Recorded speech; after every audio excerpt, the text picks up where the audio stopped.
যাদবপুরে সিপিআইএম এর প্রার্থী সৃজন ভট্টাচার্যের জন্য লড়ছি, জিনিসের দাম কমাতে লড়ছি। সৃজন ভট্টাচার্য জন্য লড়ছি আপনাদের পাশে। নমস্কার। সৃজন ভট্টাচার্য সিপিআইএম প্রার্থী। নমস্কার। নমস্কার। যাদবপুর লোকসভা সিপিআইএম প্রার্থী সৃজন ভট্টাচার্য। আপনাদের পাশে চাই সৃজন। যাদবপুরে সিপিআইএম গড়িয়া থেকে বারুইপুর মেট্রো আনার জন্য লড়ছি। ওইখানে তো দেখা হয়ে গেছে। না না, ঠিক দেখা গেছে। চাকরির জন্য লড়ছি, জিনিসপত্রের দাম কমানোর জন্য লড়ছি। বারুইপুরে কোল্ড স্টোরেজ, চাম্পাহাটির ফ্লাইওভার, অনেকগুলো প্ল্যান আছে আপনাদের হেল্প। ঠিক আছে, আসি। সিপিআইএম প্রার্থী সৃজন ভট্টাচার্য। যাদবপুরের সিপিআইএম প্রার্থী সৃজন ভট্টাচার্য। আপনাদের হেল্প চাই, চাকরির জন্য লড়ছি, জিনিসের দাম কমাতে লড়ছি। মেট্রোটাকে বারুইপুরে গিয়ে আনার জন্য লড়ছি পাশে থেকে। যাদবপুরের সিপিআইএম প্রার্থী সৃজন ভট্টাচার্য। আপনাদের হেল্প চাই। সৃজন ভট্টাচার্য যাদবপুরে সিপিআইএম। সৃজন ভট্টাচার্য যাদবপুর লোকসভা সিপিআইএম প্রার্থী। যাদবপুরে 7টি বিধানসভা কি বুঝছেন কি? না, বিরাট বড় কেন্দ্র, যত বেশি সম্ভব মানুষের কাছে পৌঁছানোর চেষ্টা করা যায় শেষ বেলায় সেটাই আমাদের সকলের চেষ্টা থাকে। এবং আমি শিওর যাদবপুরের মানুষের গত 2.5 মাস ধরে ঘুরে যা মুখচোখ দেখেছি, তারা তৃণমূল, বিজেপি, তোলাবাজি, দাঙ্গাবাজি থেকে নিষ্কৃতি চাইছেন। আমরা বামপন্থীরা এসে বলেছি আমরা রুজি রুটির কথা বলতে চাইছি, মানুষের কথা শুনেছি অনেক, সকলের আশীর্বাদ সাহায্য নিয়ে কাজ করার চেষ্টা করব বলেছি। মানুষ স্বতঃস্ফূর্তভাবে সাড়া দিয়েছেন, আজকেও দিয়েছে।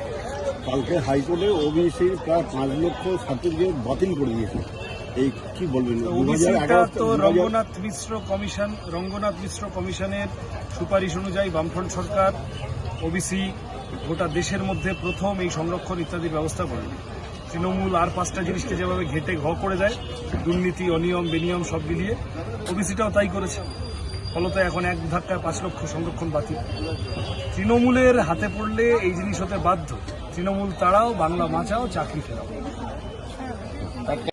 সৃজন পাশে থাকবেন, আশীর্বাদ চাই।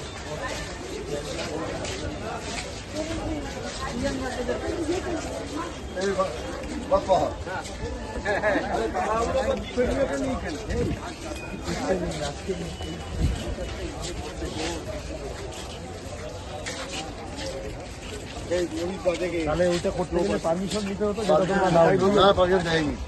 সিপিআইএম প্রার্থী সৃজন ভট্টাচার্য। রাজা সাইলেন্ট বাড়ি হয়েছে আসছি ঘুরে। সৃজন আপনাদের পাশে চাই। নমস্কার। চলো একদম প্ল্যাটফর্মের ওই মুখে চলে যাও, এইভাবে ঘুরে আবার এখান দিয়ে চলে যাও।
আসন্ন লোকসভা নির্বাচনে রাজ্যের প্রতিটি প্রান্তে বামফ্রন্ট প্রার্থীদের জয়ী করুন।